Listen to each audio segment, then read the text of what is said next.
Hoy estamos nuevamente con nuestro amigo Ricardo Matosian y para abordar el tema del supuesto pacto que habría existido aproximadamente entre el año 78 y el año 80 entre algunos montoneros, algunos integrantes de la banda Montoneros y Masera, el ex almirante Masera, hemos convocado hoy a el doctor Carlos Manfroni, que acaba de publicar un libro cuyo título es Montoneros, soldado de Masera, un poco parafraseando a otro libro famoso cuyo título era Montoneros, soldados de Perón.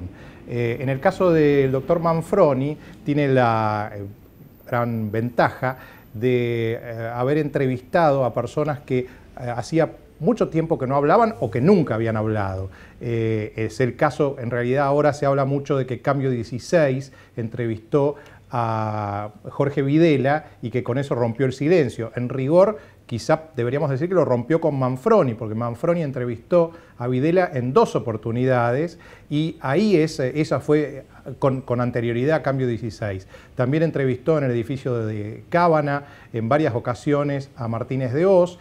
También entrevistó a personajes relevantes como Tomás de Anchorena, el embajador en Francia, que tuvo un vínculo muy fuerte con Helena Hollenberg, que después fue asesinada. Entrevistó también a marinos, como el Tigre Acosta, por ejemplo, e incluso a montoneros como La Braña. De manera tal que este trabajo básicamente hecho sobre la base de historia oral, que es uno de los instrumentos, es verdad, no es el único instrumento con el cual se debe construir la historia, pero es un instrumento que hoy en día es muy usado y es muy útil, sobre todo para las investigaciones recientes, de especie de barrido primero que hace el periodismo y que después, sobre el cual después la historia se puede llegar a construir quizá con mayor verosimilitud. Ha utilizado ese instrumento, el de la historia oral, con bastante rigurosidad y ha construido un libro que creo que es valioso y que va a ser, que va a tener una gran validez en los próximos años. Enseguida vamos a iniciar la charla con el doctor Manfroni y con Ricardo. Vamos a los auspicios y enseguida al curso habitual del programa.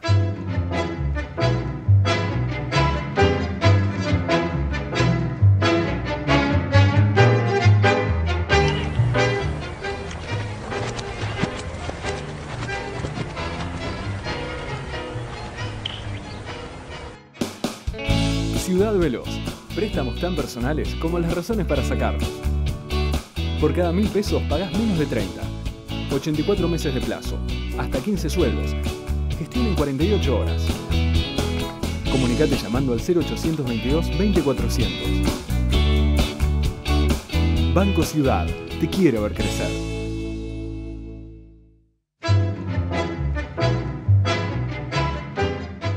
Carlos, cuando uno piensa en la dictadura, en el proceso militar, piensa como en un paquete, ¿no? Sin embargo, vos intentás en este libro probar que existió el pacto entre Masera y Montoneros, pero hay una cosa todavía más terrible, ¿no?, que uno ve, que surge a partir de este libro, que es la puja, casi diríamos visceral, entre Marina y Ejército, o quizás no entre Marina y Ejército, porque Suárez Mason o Mason era aliado de Masera y Suárez Mason era del Ejército. La puja, diríamos, entre Masera y Videla o entre Masera y Martínez de Hoz, ¿no? Era una interna feroz, aparentemente. Comencemos por ahí. Sí, vos lo dijiste, era una interna feroz, porque Masera desde el primer momento estuvo preparado para ser el sucesor de Perón. Él lo soñó toda la vida. Bueno, eso era muy, muy difícil. Debido al protagonismo que históricamente tenía el ejército en la Argentina. Y eso lo dice un cable desclasificado de la Embajada de los Estados Unidos que yo cito ahí, que dice, bueno, mientras el ejército tenga el papel que tiene en la Argentina, Masera le va a resultar muy difícil ser presidente.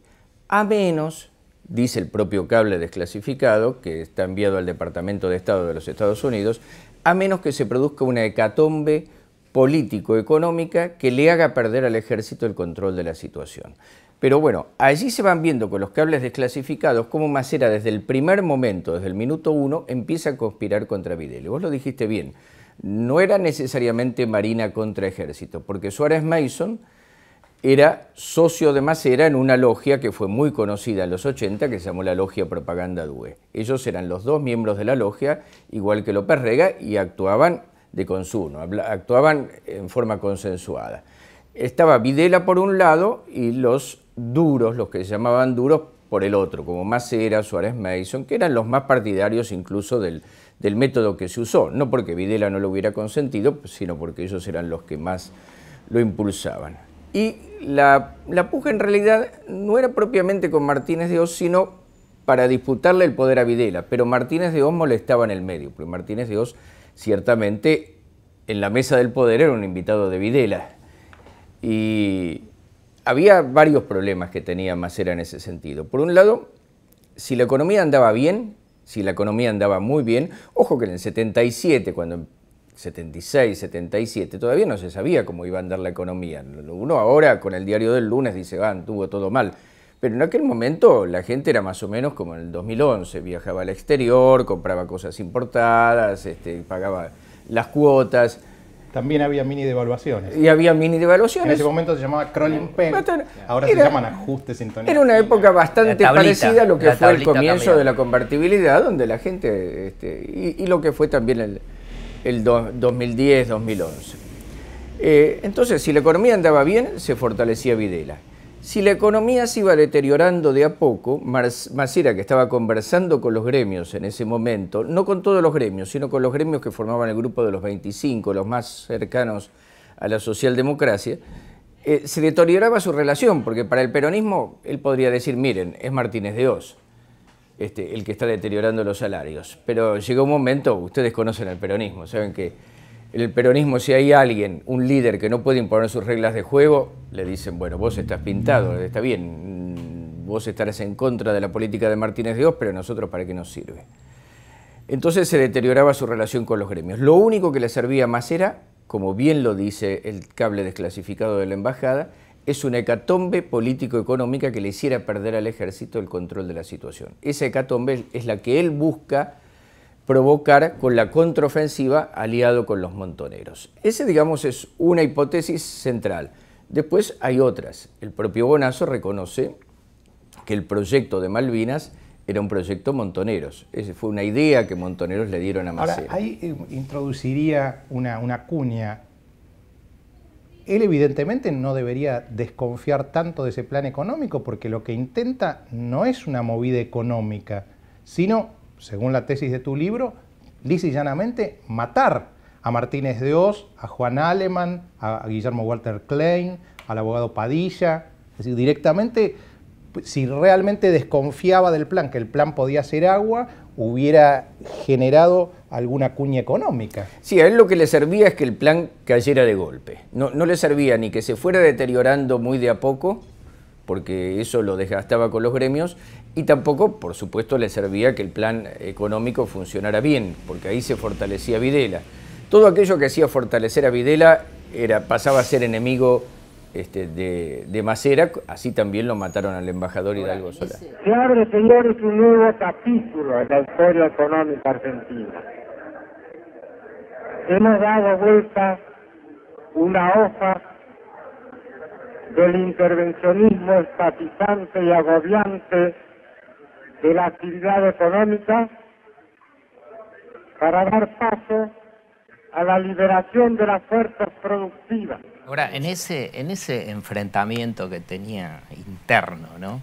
entre Masera y Videla, el papel que, de acuerdo al libro, vos le asignás a Martínez de Oz, a Juan Aleman, a Guillermo Walter Klein, que sufrió un atentado gravísimo, terrible, que vos lo describís con lujo de detalles, revela que había gente, parece, más comprometida que Videla, porque eran hombres de un valor casi inusitado. Juan Aleman, hablo de Juan Aleman, Martínez de Oz y creo que García Martínez, secretarios que estaban alrededor de él, que era un equipo muy homogéneo. Juan Aleman tenía su autonomía, porque Juan Aleman no lo hacía callar nadie, digamos.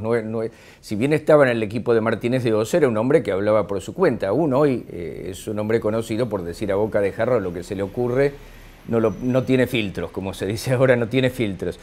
Bueno, y en aquel momento él criticaba mucho el Mundial, que fue un negocio de 700 millones de dólares. Ustedes pensemos que el dólar tuvo mucha inflación también. 700 millones de dólares de aquel momento. No serían 3.000 de ahora. 3.000 por lo menos. 3.000 millones de dólares de ahora. Si pensamos que en el Mundial de España, que fue 4 años después, se gastaron 150 millones de dólares, como lo revela el periodista Fernández Murs, bueno, vemos la desproporción que había, 700 millones de dólares. Más que el fútbol para todos. Y considerando la inflación que tuvo el dólar en ese momento, Alemán lo critica mucho. Y Alemán sufrió 2 veces atentados. El primero de ellos lo sufre durante el partido famoso Argentina-Perú, que hace clasificar a la Argentina, donde la Argentina hace 6 goles contra Perú, y en el cuarto gol, exactamente en el momento que la Argentina hace el cuarto gol contra Perú, estalla una bomba en la casa de Juan Y Alemán. recordemos que eran 4 goles los que necesitaba. Los que Argentina. necesitaba para clasificarse. Con eso ya está, ya pasaba a la final. Y Juan Alemán me dijo en la entrevista, ¿quién que no supiera que iba a hacer la Argentina por lo menos 4 goles iba a tener preparada una bomba? Y en el segundo atentado... Bueno, podían ser optimistas. Y en el segundo atentado, en el año siguiente, lo ametrallan, le tiran con energas, con explosivos, y lo ametrallan durante el trayecto entre su casa y el ministerio en el barrio de Belgrano. En un hecho milagroso. Un hecho milagroso Ahora, para él y para los montoneros que escaparon. En tu tesis, Pero que hayan escapado los montoneros, según tu impresión, no es tan milagroso. No. Estaba Yo creo que en coordinado. aquella época era muy difícil escapar si no había zona liberada. Pensemos en el 79. Hoy podemos pensar que un delincuente escapa fácilmente de un lugar. Pero pensemos en el 79, donde estallaba un petardo y tenías a toda la policía encima. ahora, en tu tesis, Carlos, se reúne directamente Masera con quién, con Firmenich, y Firmenich le dice, bueno, ustedes me van a liberar la zona, ¿qué tengo que hacer? Masera le dice, volvé y matá a Martínez de Oz, a Alemán. ¿Cómo es el detalle de esto? Yo lo único que no tengo es una grabación de las... No sé si alguien la tendrá y si existe una grabación de las conversaciones entre Masera y la cúpula montonera, pero sí sé que se reunieron. Primero en la isla Margarita, en Venezuela, ¿En qué año? en 77, con la asistencia de Gaddafi. Pero esto es muy importante porque la logia Propaganda Due era un trípode entre la Argentina, Italia y Libia. Libia es un país cercano a Italia por sus vínculos. Una antigua colonia italiana. Una antigua colonia italiana. La mafia italiana comerciaba armamentos con Libia. Y también en Libia se entrenan los montoneros de la contraofensiva, y Masera tenía muchísimos negocios con Libia, igual que López Rega, sobre todo con temas de armamento, petróleo y energía nuclear. Bueno, ahí se reúnen, con la presencia de Gaddafi como garante del pacto. Después se reúnen en París, que es lo más conocido, lo que todos conocen, varias veces en París, y se reúnen también en Italia, en la casa de Licio Gelli. Licio Gelli reúne a Masera y a Firmenich en su propia mansión que se llama Villa Wanda. ¿Cuál era el interés de Licio Gelli para reunir a estos dos jefes si no era un plan geopolítico para la Argentina? Un plan que involucraba alejar a la Argentina del primer mundo y acercarla a los países árabes, aparte de todos los negocios de la logia, que eran petróleo, finanzas, armamentos y un yapi, es decir, el propósito de concentrar las exportaciones agropecuarias argentinas en Italia a través de una entidad que iban a presidir Licio Gelli ¿Y y por qué Giulio eso no lo Andreotti. consiguió antes con López Rega, cuando López Rega estaba en el poder? Bueno, eso lo explican en sus libros Larraqui y Gasparini, en el libro, y lo explican los periodistas Cox y Nabot en un libro que se llama La Segunda Muerte, donde habla del corte de las manos de Perón. Dicen que esa era una de las condiciones de la logia que había intervenido para que regresara Perón. Había mediado con el gobierno de Lanusse para que regresara Perón. Y entre las condiciones estaba esa. Pero ellos dicen que López Rega nunca le transmitió a Perón eso porque se temió encontrarse con su negativa. Y siguió manejándolo con Gelli como si se lo hubiera transmitido y Perón lo hubiera aceptado. Por supuesto, Perón nunca llegó a conceder eso y parece ser que en venganza, lo que sí está probado, que la logia le cortó las manos a Perón Eso lo prueban perfectamente los periodistas Cox y Nabot en ese libro La Segunda Muerte, que fue la logia la que le cortó las manos a Perón, y la suposición, y el propio mensaje dice que fue por un pacto incumplido, por una deuda no pagada. Bueno, y la suposición es que la deuda no pagada es esta. Entonces tendríamos la ventaja de Licio Gelli, ya la explicaste. La ventaja de Masera sería generar una especie de movimiento sísmico dentro del equipo económico que hiciera caer a Videla y lo posicionara a él. ¿Cuál era la ventaja de Montoneros? Bueno, Montoneros tenía una ventaja que está reconocida en los libros, que es la que se dice, y que es si ellos no actuaban nuevamente, desaparecían de la historia. Yo creo que esta era la motivación principal. Lo dice Cristina Zucker en su libro, se lo reconocen incluso, lo dice Gillespie en el libro Soldados de Perón, que si ellos no actuaban, la gente se iba a olvidar de ellos, desaparecían de la historia. Pero por otro lado, yo esto no lo afirmo, lo digo como una posibilidad.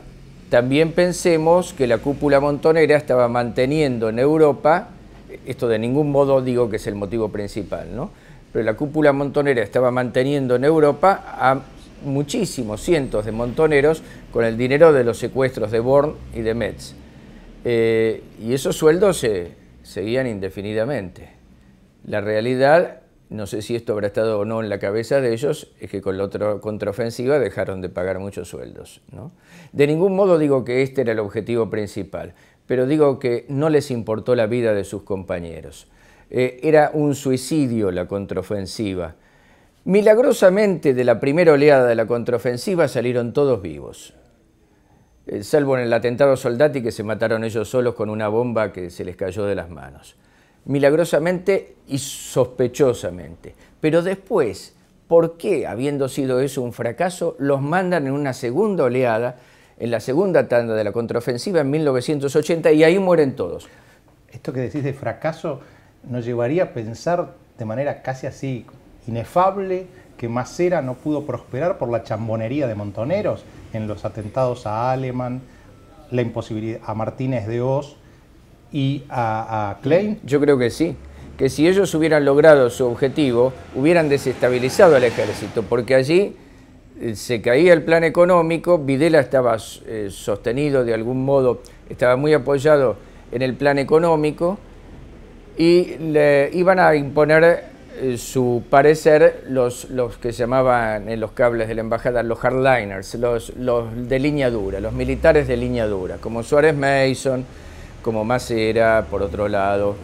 Iban a decir, bueno, ahora barajamos y damos de nuevo. Aparte, Videla se tenía que retirar en el 81, anticipaba su retiro. Masera se retiró, Masera por antigüedad se retiró el 15 de septiembre del 78. Te quería hacer una pregunta. Todo este acuerdo que vos desarrollás y que es bastante verosímil, por supuesto, como tiene que ser el relato histórico, ¿no? Empieza a gestarse un poco accidentalmente cuando Juan Gasparini, que está en la Escuela de Mecánica de la Armada, busca su libertad y ofrece $3 millones de los 69 que tenía. Se empieza, porque esto es muy interesante, ¿no? Para nuestros oyentes que son popperianos. Empieza por un accidente que Juan Gasparini está desesperado, de acuerdo a tu versión, por su libertad, y entonces ofrece dinero y entonces se dan cuenta de que existe una... Qué buena pregunta, todas son buenas preguntas, pero esta me interesa porque ahí tengo una duda. Hasta donde yo llegué, sí, empieza allí, hasta donde yo llegué a probar, pero tengo una sospecha, es decir, tengo la sospecha de que la logia Propaganda Due ha estado interviniendo, incidiendo sobre Montoneros desde antes. Incluso, y por eso el subtítulo del libro, La logia que diseñó los 70, es posible que haya participado del mismo crimen de Aramburu. ¿Por qué? Porque Montoneros, que no era nada en ese momento, en el 70, no, era un grupúsculo que ni siquiera existía, tenía entidad, mata a Aramburu en el mismo momento en que Aramburu estaba dialogando con Perón, esto lo cuenta Rosendo Fraga, en que Aramburu estaba dialogando con Perón para traerlo de vuelta, López Rega necesariamente tenía que conocer esos diálogos porque era el secretario privado de Perón. Entonces, ¿por qué lo matan en ese momento si los montoneros lo que querían era el regreso de Perón? A continuación, con Aramburu muerto, la logia Propaganda Due, con Licio Gelli, que viene a la Argentina, ya había venido otras veces a la Argentina, pero viene, incide sobre el gobierno de Lanuse y negocia, esto también está reconocido, para traer a Perón, tanto que el avión en el que viene Perón está fletado por Giancarlo Elía Valori, que en ese momento era la mano derecha de Gelli, y es quien organiza Propaganda Due todo el regreso de la operación de regreso de Perón. Es decir, Aramburu lo iba a traer sin condiciones, o por lo menos con las condiciones de él. Con el gobierno de Lanuse, Perón viene, pero con las condiciones de Propaganda Due, de la logia Propaganda Due, con los negocios que empiezan a hacerse, pero muchísimos negocios, especialmente con Libia. Carlos, sabiendo que hoy iba a hacer el programa con vos, tomé anoche contacto con el entorno del ex almirante Masera, el entorno más directo, y me transmitieron una pregunta, y también tomé contacto en el exterior, en Europa, con uno de los montoneros que citás de manera profusa en el libro, y ambos me hicieron una pregunta para que te transmitiera. En el caso del entorno del almirante Masera, la pregunta es la siguiente. Me dice, me resulta extraño que los mismos montoneros que no habrían efectuado tal pacto no revelaran la identidad de sus ex compañeros. ¿No revelaran? Que los montoneros que no estaban en el pacto, porque solamente en ese pacto aparentemente estaba Firmenich, Perdía, eventualmente Galimberti, ¿por qué los otros montoneros que no estaban en el pacto y que razonablemente debían verlo como una traición, no revelaran la identidad de los compañeros que hicieron el pacto? Yo no sé si los otros montoneros conocían el pacto. Yo creo que no lo conocían. Yo creo que esto fue una cosa muy de cúpula. Y aparte, si algunos lo llegaba a conocer, es muy difícil de decir, porque esto lo llenaría de vergüenza. Todo el mundo quiere tener la noción de que, equivocado o no, murió por algo que vale la pena morir. ¿Ustedes se imaginan que se le diga a alguien que combatió o que perdió un familiar, mire, murió por una estrategia de Masera? Es terrible decir eso. Yo primero creo que no lo conocía la mayoría, o la inmensa mayoría, y que si alguno lo llegó a conocer, me parece que es muy duro de decirlo. Pero hay algunos indicios. Por ejemplo, Bonasso, cuando dice en su libro Recuerdo de la muerte, yo creo que Bonasso es probable que lo conociera, cuando dice en su libro Recuerdo de la muerte que el comandante montonero Mendizábal le propone a Jaime Drí, que estaba capturado en la ESMA, que establezca un acuerdo con la cúpula naval, que arregle un acuerdo en el exterior con la cúpula naval. Después Bonasso no dice más nada en su libro. Una cosa extraña, un libro de más de 500 páginas, y una cosa tan importante la deja inconclusa. Proponen un pacto, proponen una conversación, un diálogo en el exterior, con lo cual muestra que tenían la voluntad de dialogar. Y después no dice más nada.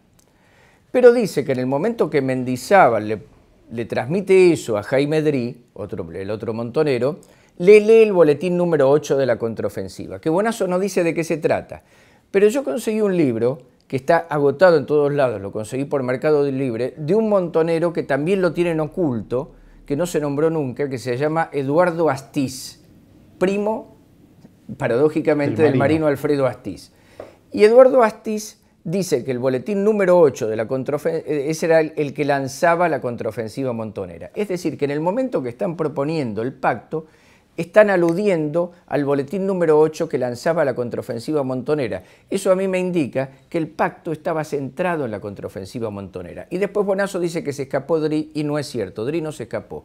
A Drí lo liberaron y Drí fue uno de los que inició la contraofensiva montonera desde Italia. Carlos, en el caso del montonero que consulté, la pregunta que él, la reflexión que él hace es la siguiente. Esa teoría de Manfroni, dice: se cae al saber que algunos de los miembros del equipo de Masera que participaron en la represión están hoy condenados a cadena perpetua justamente gracias a los testimonios de los presuntos exmontoneros que deberían haber pactado con Masera según la peregrina teoría evocada. ¿Qué me quiere decir este montonero? ¿Que hay gente que no tiene lealtad? No es una novedad en la Argentina. ¿Que hay gente desleal que hace un pacto y después no lo cumple en la Argentina? Qué cosa tan extraña.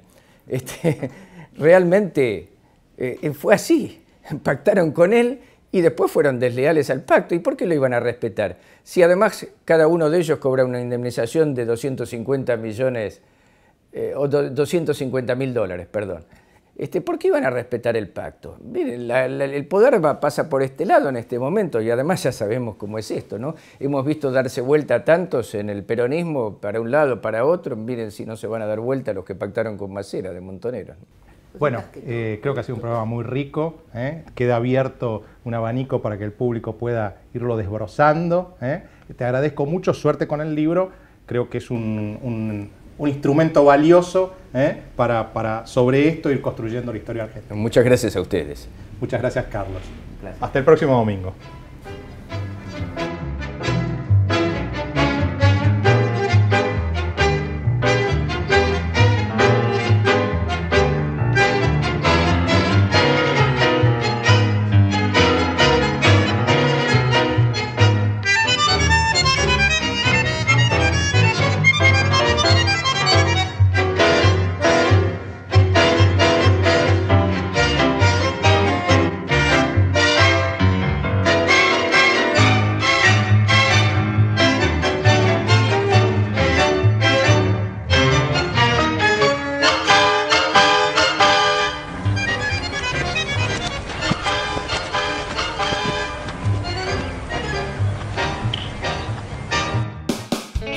Ciudad Veloz. Préstamos tan personales como las razones para sacarlos. Por cada 1.000 pesos pagás menos de 30. 84 meses de plazo. Hasta 15 sueldos. Gestión en 48 horas. Comunicate llamando al 0822 20400. Banco Ciudad. Te quiero ver crecer.